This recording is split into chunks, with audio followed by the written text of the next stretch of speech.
나잖아요. 미는 사람부터 가림을 치잖아. 그리고 또 가자 마니.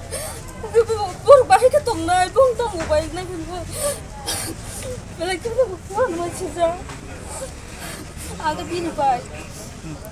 तावसो जरते खराब बुसक रम जाखा ताबुक चला काइसना बरफ सोलिमान चला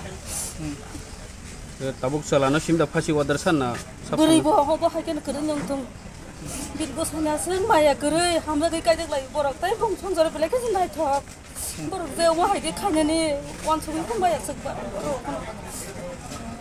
गनरक ताबुक जरायना पिएसो फाइ तामो मांखा पुलिसनि खुक्ति तामो ताइमा नरक का असनो साव कर खांगा जों खायमाने सामो साव गनरक पुलिस रंनो बुसक ते बिसास खाय बुसक बो आसासे इमान बरफ अब हायके खायके हांगे सिनि बेले केन जानाय बरफ जे कक साबा हायनो सोंगो हायके नायो बरफ फासि नथुन होनाय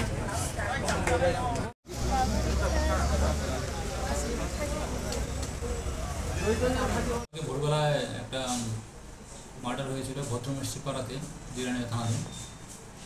তো সেটা প্রথমে আমাদের কাছে টোটালি ব্লাইন্ড মার্ডার ছিল একটা। তো সেখানে আমরা ফরেন্সিক টিম, ফিঙ্গারপ্রিন্ট টিম এবং অন্যান্য টেকনিক্যাল মেথড ইউজ করে আমরা একটা লিড পেয়েছিলাম। সেই সূত্র ধরে আমরা ঘটনার 24 ঘন্টার মধ্যেই যে দুজন মূল অভিযুক্ত দুজনকেই আমরা অ্যারেস্ট করতে সক্ষম হয়েছি এবং আজকে তাদের কোর্টে প্রেরণ করা হবে পুলিশ রিমান্ড চেয়ে। আমরা আশা করছি তাদের কাছ থেকে পুলিশ রিমান্ডের পর আরও এভিডেন্স সংগ্রহ করতে পারবো এবং তদন্ত চলছে। দুইজনই ছিল না অন্য আরও ছিল? এখন পর্যন্ত ইনভেস্টিগেশনে যেটা রিভিল হয়েছে সেটা দুইজনই ছিল। তো আমরা তাদেরকে পুলিশ রিমান্ডে আনে আরও জিজ্ঞাসাবাদ করবো। প্রাথমিকভাবে কি কোনো স্বীকারোক্তি দিয়েছে? সেটা ইনভেস্টিগেশনের স্বার্থে এখন বলছি না। পুলিশ রিমান্ডের পর আমরা আরও তাদেরকে আরও ইন্টারোগেট করবো, তারপরে জানাবো। হত্যাকাণ্ডে ব্যবহৃত হওয়া কি উদ্ধার করেছে? এখানে একটা আয়রন রড এবং একটা কাঠের একটা লাঠি উদ্ধার হয়েছে। সেটার মধ্যেও আমরা অনেক এভিডেন্স পেয়েছি, সেগুলো প্রিজার্ভ করা হয়েছে। স্যার কি কি আইপিসি লাগানো হয়েছে? সেটা 448/302 অফ আইপিসি সেকশনে কেস রেজিস্টার হয়েছে। স্যার অভিযুক্তদের নাম কি বলা যাবে? একজনের নাম মৃতা দেববর্মা, অন্যজন বিশ্বদে বর্মা, বিশাল দেববর্মা। আপনাদের সহযোগিতাই, আপনার এলাকাবাসী সহযোগিতা করছেন আপনারা, এই কারণেই আমরা কেসটা ডিটেক্ট করতে পারছি এবং কেসের যে দুজন মূল অভিযুক্ত তারারে আমরা ঘটনার দেখেন 24 ঘন্টার আগেই আমরা তারা অ্যারেস্ট করছি দুজনকে। হ্যাঁ, তাতে আপনাদেরকে অনেক ধন্যবাদ, আপনাদের সহযোগিতা পাইছি, আপনারা লিড দিচ্ছেন।